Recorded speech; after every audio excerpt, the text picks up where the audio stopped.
sounds like, both on the court and in the classroom. I wonder how you guys feel getting graduate and kind of going through what you guys have had to go through to get to this point.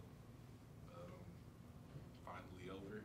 Just just like for anybody, this is a big milestone. Gonna be one of the biggest achievements, biggest days in both of our lives. We'll have a lot of family support. They got an opportunity to come down, not only watch us play, but also see us walk across stage. So, it's just a good feeling to know that you got it done, and that's something that no one can take away from you.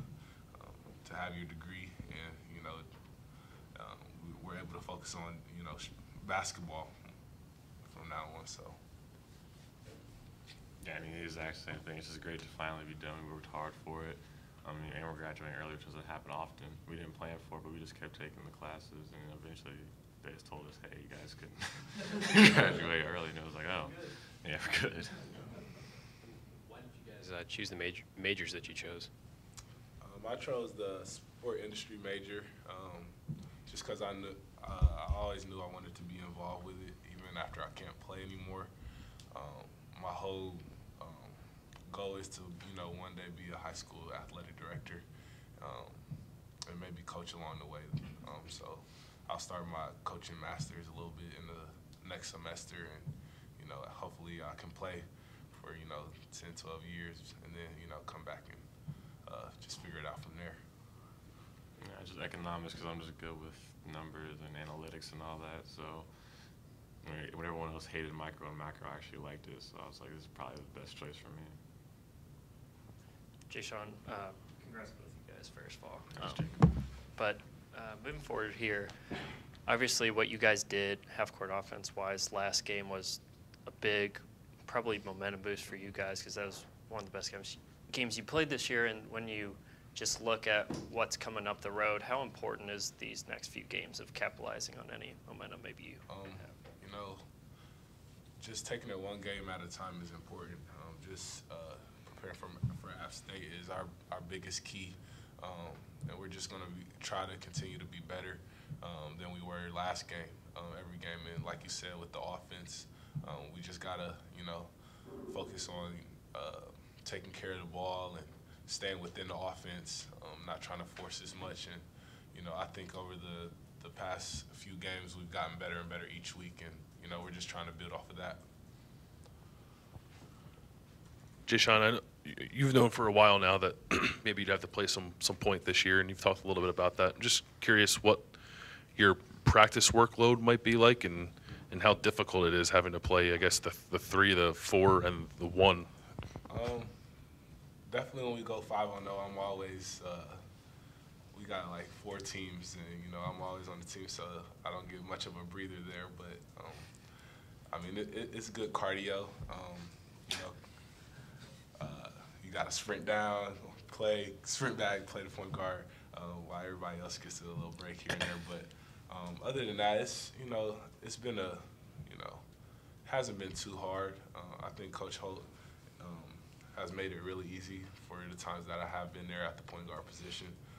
He doesn't make it too difficult. We kind of try to keep it low on the plays and just run our motion offense. So. And he's mentioned before that you're used to having the ball in your hand, obviously, but playmaking and finding guys in the right spots is a little different. Mm-hmm. What's that transition been like for you to kind of transition more to a playmaker than maybe a guy who's looking to drive when he gets the ball? I think I've always been more of a guy, like you said, like in the past I've had the ball in my hand a little more, but I've always been a pass-first guy, even since high school. So, I mean, it's definitely a different, you got a different mindset, especially playing the point. You got to set the table, being the floor general. But as of, passing the ball, my whole deal is to just try to make the right play, not try to force it, try to get down on turnovers. He described it as a quarterback trying to read defenses a little bit. Do you think that's a fitting description? I know you're a football player. Do you feel at all like you're a quarterback out there sometimes? Definitely. I mean, there's definitely times where you see passes, but you can't always try to make the home run play. whereas you might be able to, sling it through 3-4 defenders, but you just got to make the right read, and, some situations, the best play is to hang on to those passes or pass it to a teammate to get it into, whether it's Tate or Caleb posting on the block. So it's definitely been something I had to work on, being more patient and slowing down a little more, especially when teams take as many charges. Even so, I'm still working on that, but it's definitely been a work in progress. But I think I've improved every week. Coach Holtman was talking to us about how you guys have handled these non-conference games against teams you guys are supposed to win, but maybe the last couple of years you haven't won all these games. And he brought up UT Arlington because they're in the same conference.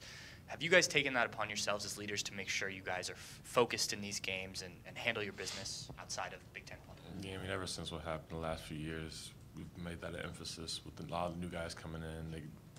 We didn't take full advantage of it. Some of these games matter, obviously. Like UT Arlington and that season, that kept us out of the tournament in the end, and we can't have that same thing happen this year. How hard is it to reflect on that game? It's been a couple, 2 years now, but when you're playing a team from the same conference, and coaches kind of referenced it a little bit to us, it's been some time, but how hard was that game for you guys? I mean, definitely was hard. Looking back at it now, there's nothing we can do at this point about it. I mean, the past is the past. The only thing that me and Tate as older guys can do is learn our lesson that time and that only time, and just try to prepare the younger guys in the team who haven't been in this situation for tomorrow. Like Kata said, these non-conference games are big games. They're important games, and sometimes they can, make or break you when it comes to March. You guys both talked about what it means for you guys to graduate. I wonder what it means for your families. And they're just extremely proud. I mean, to graduate one from college is a big deal, but to also do it early is even a big deal. And I know my family is just proud of me, and it's hard any way to do it as a regular student, but to do it as a basketball player and an athlete just makes it that much harder, and they're just proud of how we persevered and got through it. Kata, I know you have a lot of season left, obviously, so maybe you haven't thought of this, but you have an extra year in hand, I guess, if you want to use it beyond this one. How much does having your degree ultimately factor into what you might do after this season? I didn't even know I was going to graduate early anyway, up until the beginning of the semester, so I haven't even thought that far ahead. I mean, I was worried about this season and trying to do the best I can to have a good season.